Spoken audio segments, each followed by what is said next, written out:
নমস্কার। রেঞ্জ ট্রেডারের পক্ষ থেকে আপনাদের প্রত্যেককে আরও একটি নতুন ভিডিওতে স্বাগত জানাই। আজকের ভিডিওতে যেটা আমি বলার চেষ্টা করব সেটা হচ্ছে যে কোনো চার্ট দেখে আমরা কিভাবে তার প্রবাবিলিটিকে বুঝতে পারি। একজন লাইভ মার্কেটে ট্রেড করতে গেলে যে সমস্ত বিষয়গুলো লক্ষ্য রাখলে তাদের ট্রেডে একটা ভালো ফল পাওয়ার আশা করতে পারি, সেটা বাইং দিকে হোক বা সেলিং দিকে হোক, উপরে যাওয়ার দিকে হোক বা নিচের দিকে যাওয়ার দিকে হোক, সেই বিষয়টা আমরা একটা ভালো ট্রেড নিতে পারি। সেই বিষয়েই আমাদের এই ভিডিও, যার শেষ পর্যন্ত দেখলে আপনাদের অনেক উপকারে আসবে বলে আমার মনে হয়।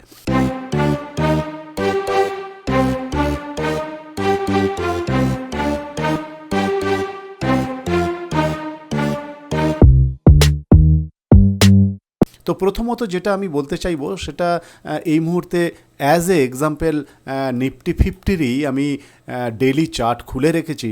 প্রথমে এই বেসিসে আমি আপনাদেরকে বলার চেষ্টা করব, এবং এখানে আপনারা মূলত দেখতে পাচ্ছেন যে একটা উপর দিকে যাওয়ার বেশ ভালো রেঞ্জ তৈরি হয়েছে, এবং সেটি কত দূর যেতে পারে বা এখান থেকে আবার নিচের দিকে আসতে পারে কি না, সেই বিষয়টা আমাদের লক্ষ্য করতে হবে। সেটা করতে গেলে আমাদের যে বিষয়গুলো আমাদের মাথায় রাখতে হবে, কিভাবে আমরা ট্রেডকে প্ল্যান করতে পারি, সেই বিষয়টা আপনাদেরকে বিভিন্ন টাইম ফ্রেমের চার্টে ফেলে আগে ডেইলি চার্টটা যদি আমরা বুঝতে পারি, তাহলে আমরা আরও কম টাইম ফ্রেমে যখন আসবো, সেটা 1 ঘন্টা 30 মিনিট বা 15 মিনিট বা 5 মিনিট, তখন আমাদের সেই টাইম বেসিসে কি আমাদের প্রবাবিলিটি হতে পারে সেটা আমরা বুঝতে চেষ্টা করতে পারি।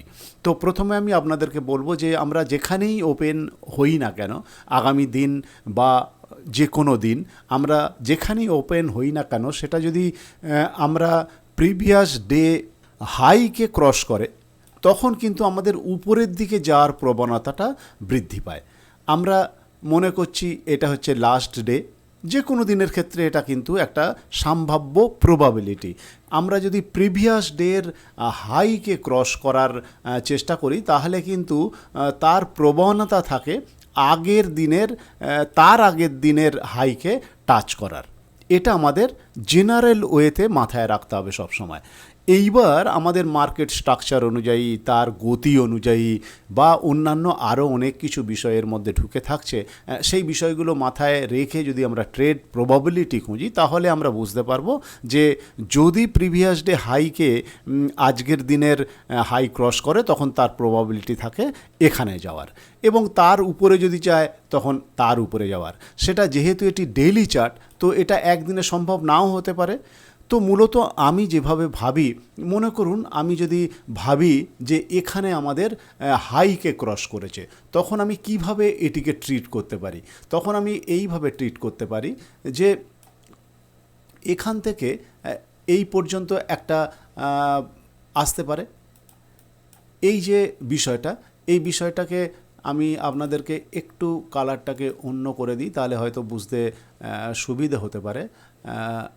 এইভাবে তো আমরা যেন যদি আগামীকালের এই ক্যান্ডেলের পরের দিনের ট্রেডে যদি আমরা এই হাইকে ক্রস করি, তাহলে তার প্রবণতা থাকবে এখানে পর্যন্ত আসার, আবার এইটাই বেড়ে বেড়ে উপরের দিকে এই পর্যন্ত যাওয়ার একটা প্রবণতা থাকবে, এটা আমার আলটিমেট নিয়ারেস্ট হাইকে টাচ করার। তো এটি একইভাবে যে যাবে তার কোনো মানে নেই।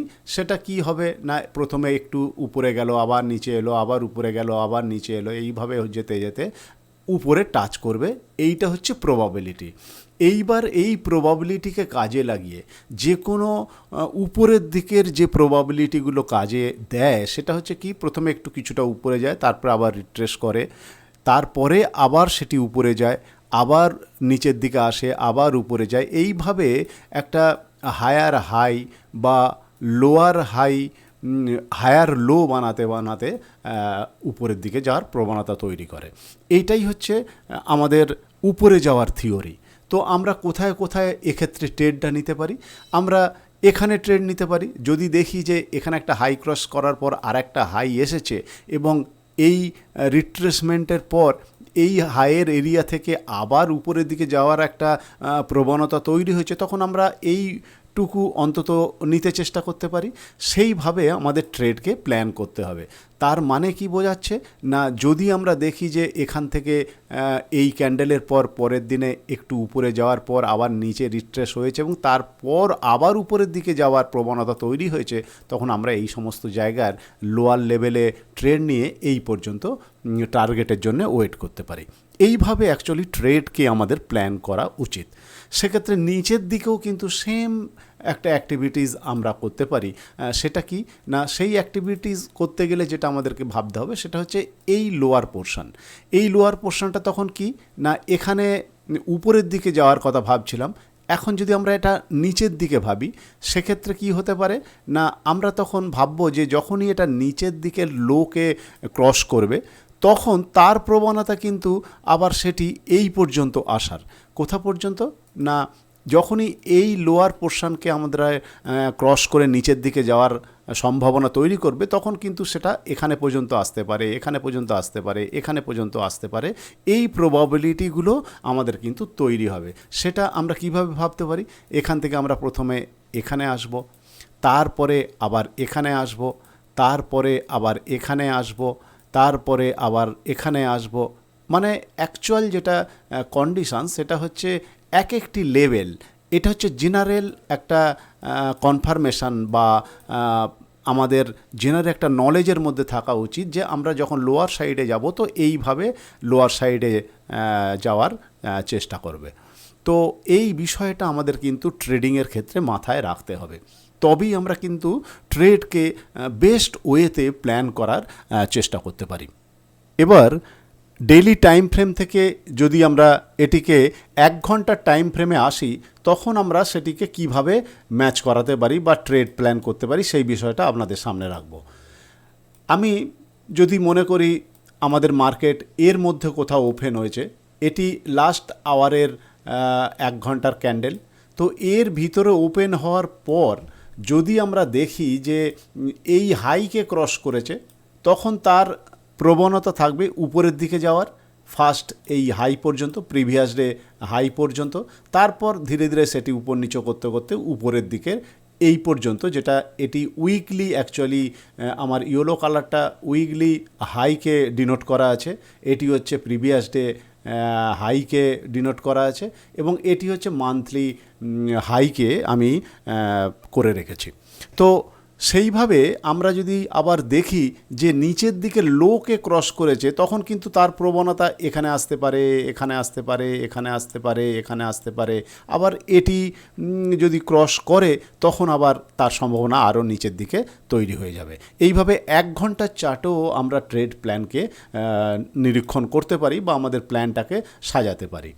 আবার এটিকে যদি আমি 30 মিনিটে যাই, আমি ক্রমশ ডেইলি থেকে 1 ঘন্টা 30 মিনিটস এইভাবে আপনাদেরকে বলার চেষ্টা করছি। সেখানেও সেম একটা আমরা থিওরি অ্যাপ্লাই করতে পারি যে এটি একটি ইনসাইড ক্যান্ডেল হয়েছে, তার নিচের দিকে যদি লেভেলকে ক্রস করে তাহলে এই পর্যন্ত আসার সম্ভাবনা, এই পর্যন্ত আসার সম্ভাবনা, এই পর্যন্ত আসার সম্ভাবনা, বা নিচের দিকে এইভাবে আসতে থাকবে, সেটা উপর নিচে করতে করতেই আসবে। আবার যদি উপরের দিকে ক্রস করে তাহলে কিন্তু এইখানে, এখানে, এখানে, এখানে এইভাবে উপরের দিকে এক একটা লেভেলকে বা পিভটকে সে টপ করতে করতে যাওয়ার সম্ভাবনা তৈরি করতে পারবে। আমাদের এইভাবে যে কোনো ট্রেডকে প্ল্যান করা খুব জরুরি। সেক্ষেত্রে আমরা কিন্তু একটা প্রফিটেবল ট্রেড বার করে আনতে পারবো। এটি যে কোনো চার্টের পক্ষে কিন্তু ভালো। এবার সব শেষে যেটা আমার নিজস্ব ভিউ আপনাদেরকে জানানোর চেষ্টা করব, সেটা হচ্ছে যে আমি যদি ট্রেডের ওপেন হওয়ার পর কি কন্ডিশানে চার্ট যাচ্ছে, প্রাইস উপরে কি নিচের দিকে আসছে, সেই বিষয়টা দেখার পরে আমার যে mainly as per structural market condition, যেটা প্রেজেন্ট কন্ডিশান বলে আমার ধারণা হচ্ছে, সেটা হচ্ছে কিন্তু উপরের দিকে যাওয়ার সম্ভাবনার একটা আমার আভাস রয়েছে। সেটা এইভাবে যাচ্ছে এবং সেটা আমার মনে হয় যে উপরের দিকে এই যে লেভেলটা আমি আপনাদের সামনে রাখার চেষ্টা করেছি, সেটা কিন্তু সম্ভাবনা একটা তৈরি হতে পারে, যেটা আপনাদের সামনে আমি এইভাবে বলতে চাই যে এটা একটা উপর থেকে যাওয়ার পর হাই, এটা একটা লোয়ার সাইড, তারপরে আবার হায়ার হাই, আবার একটা লোয়ার সাইডের হাই, তারপরে এইভাবে উপরের দিকে আবার হয়তো এইভাবে গিয়ে এখানে টাচ করার একটা প্রবণতা থাকবে। এই জিনিসটা আমি আপনাদেরকে বোঝানোর চেষ্টা করছি যে আমরা এই সমস্ত জায়গায় ট্রেড নিয়ে উপরের দিকের লেভেল, এখানে ট্রেড নেওয়ার পর এই উপরের দিকের লেভেল বা এই উপরের দিকের লেভেল, বা এখানে ট্রেড নিয়ে আমরা এই উপরের দিকে ক্রস করার এই ওখানে পর্যন্ত যাওয়ার প্রবণতা কিন্তু আমরা পেতে পারি। এই হচ্ছে আমার জেনারেল ভিউ। যে কোনো চার্টকে মার্কেট স্ট্রাকচার অনুযায়ী আমরা এইভাবে যদি অনুভব করতে পারি, তাহলে হয়তো আমাদের ট্রেড প্ল্যানের ক্ষেত্রে একটা বড় কার্যকরী ভূমিকা নিতে পারে অ্যাজ পার চার্ট। এই বিষয়টা আপনাদেরকে মাথায় রাখার জন্য বলবো। চলুন, এটাই আজকের ভিডিওর একটা বিষয়। তো আপনারা পরবর্তী ভিডিওর জন্য ওয়েট করুন। যদি আপনাদের ভালো লাগে তাহলে আমার এই ধরনের প্রচেষ্টাকে একটা লাইক দিয়ে আমাকে উদ্বুদ্ধ করার চেষ্টা করবেন। আর ধন্যবাদ এতক্ষণ আমার সঙ্গে জুড়ে থাকার জন্য। আমার নমস্কার নেবেন।